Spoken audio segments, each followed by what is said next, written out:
Good morning. My name is Linda Schmale, as Todd said, and I'm one of 14 elders serving on the session. During this time of transition, elders are working to increase our communication with the congregation. To help with that, we're going to have regular session updates during worship, as well as a series of conversations in the CLC between worship services, where session members can have conversations with you and be available for discussion and questions or just to say hello. 2 weeks ago, we had our first conversation with session, and it was very informative both for the session and for the members of the congregation. So do please stop after service if you have questions or concerns, or even if you would just like to touch base and say good morning. I have a couple of things for you this morning. To begin with, we would like to update you on the status of the manse. That's the house that the church owns behind the church. Last fall, we were successful in separating the manse from the larger church property onto its own 1-acre parcel of land. This involved obtaining multiple approvals from the city of Mequon and making physical improvements such as reconfiguring the parking lot and drilling a new well that was dedicated just to the manse. During this time, the tenant who was renting the manse expressed a strong desire to purchase it. So after several months of negotiations with the tenant's attorney, we agreed on a price and terms that were acceptable to both parties. Maintenance staff and the shed guys made repairs and improvements to the manse that were identified in the home inspector's report. It was our hope that the closing would occur by the end of November.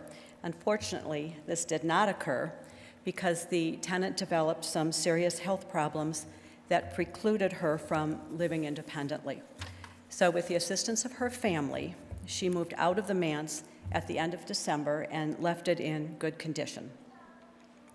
Moving forward, we are planning on listing the manse with a realtor sometime in February with the hope that it will be on the market in March.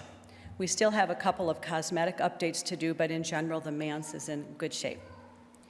In the meantime, if anyone is interested in the manse or knows somebody that would appreciate a great family home in Mequon, do contact our Tricia Landrum as soon as possible. Now I'd like to talk a little bit about our pastoral care. I need to remind us that while we don't have a pastor in-house, we will not be without a pastor when we need a pastor. One of my concerns during this transition time is, what if I need a pastor? So I need to assure you that this is in good control. Reverend Ann Gibbs and Kim Steffen worked very closely with the Milwaukee Presbytery to establish a pastoral care support system. This system works, and it works well. I'd like to share 2 recent examples. On Friday, January 11th, we received word at 6:30 in the morning that a dear friend of our church, John Hawkins, had passed away. John, as many of you know, is the husband of Valerie Hawkins, our child care coordinator and preschool teacher. We were all filled with disbelief and grief, and by 11:45, after the children had been dismissed from preschool, Reverend Catherine Neal, who will be here next week, was there to meet with the preschool, child care, and church staff in the quiet room. She didn't know Valerie and she didn't know John, but she knew a great deal about them after our time together. She listened and learned and cared deeply for each one of us. Her presence was great comfort. Reverend Neal gladly stepped in on short notice. This support was well received and well done during a very difficult time and a sudden loss. The staff was grateful. Last Sunday, Reverend Beth Patton received a call and went directly to the hospital to bring God's love and our church's comfort to one of our members. She spent time getting to know this member and their family and provided comfort and prayer. Be assured that the pastors of the Milwaukee Presbytery care a great deal about the members of the Crossroads congregation. They are willing to be flexible and continue working with the family, even if it doesn't happen to be their week. If you or a loved one is facing a difficult situation, do contact Kim Steffen. Her number is in every bulletin and in the Thursday Weekly News. And of course, you can call during the day at the church office. But you are invited to call her anytime in case of an emergency. And Kim Steffen is here today. I'm finding her. There she is, thanks. I wanted you to have a face to put with a name. And it is she who will connect you with a pastor who will come to you and provide you with the care that you need. In other areas of congregational care, please remember that our deacons continue to reach out to our members as well. In January and February, the deacons are being intentional about meeting the members in their communities. They will let you know when you can meet your deacon in the narthex after service. Do please stop and say hello. The deacons care deeply for their communities here at Crossroads.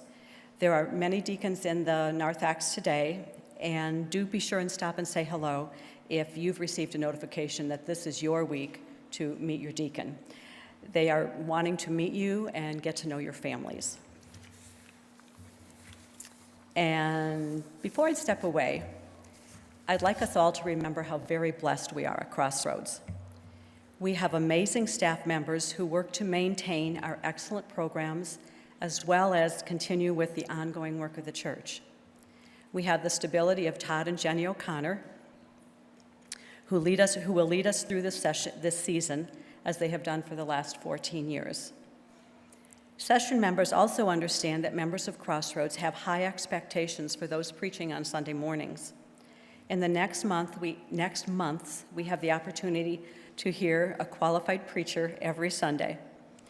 Elders on the worship ministry team have worked very hard to put in place resources that will enable our worship teams and our guests to provide an excellent worship experience every Sunday.